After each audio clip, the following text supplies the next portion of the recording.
वज़ीर आला पंजाब मरियम नवाज का कहना है कि लाहौर में स्मॉग के सद्देबाब के लिए जदीद और मौसर टेक्नोलॉजी के इस्तेमाल में पेशरफ्त हुई है। समाजी राब्ते की वेबसाइट एक्स पर पैगाम में कहा कि दुनिया का पहला आजमूदा डस्ट सस्पेंशन सिस्टम 15 जदीद एंटी स्मोक गन्स के साथ लाहौर पहुंच चुका है। जदीद फोक कैनन बारीक पानी की धुंध से खतरनाक फजाई जर्रात जमीन पर गिराकर हवा साफ करते हैं। एंटी स्मोक गन्स लाहौर में नस्ब एयर क्वालिटी नेटवर्क और माहौलियात तहफ़्फ़ुज़ फोर्स से मुंसलिक होंगी। हसन रज़ा ब्यूरो चीफ लाहौर हमारे साथ मौजूद हैं। हसन, बताइएगा किस तरह की टेक्नोलॉजी आ रही है और क्या मैकेनिज्म बनाया जाएगा?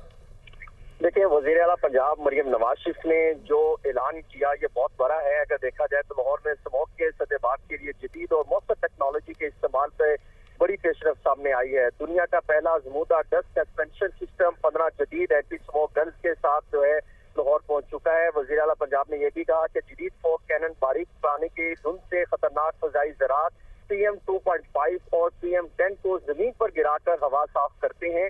एंटी स्मोक गन्स लाहौर में नस्ब एयर क्वालिटी नेटवर्क और माहौलियात तहफ़्फ़ुज़ फोर्स से मुंसलिक होंगी।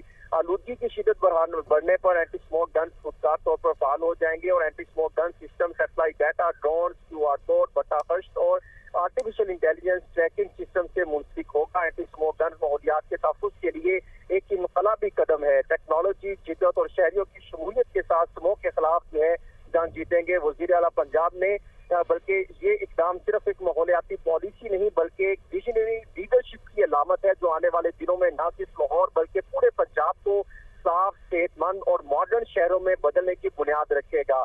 पाकिस्तान में माहौलियाती मसाइल पर अक्सर तवज्जो मौसमी सतह तक मौजूद रही, लेकिन वज़ीर आला पंजाब मरियम नवाज शरीफ ने इसे पॉलिसी तरजीह में जो है वो बदल दिया। ये जाहिर करता है कि पंजाब हुकूमत अब माहौलियाती आलूदगी को महज माहौलियाती नहीं बल्कि सेहत, मईशत और समाजी इस्तेहकाम का मसला समझ रही है।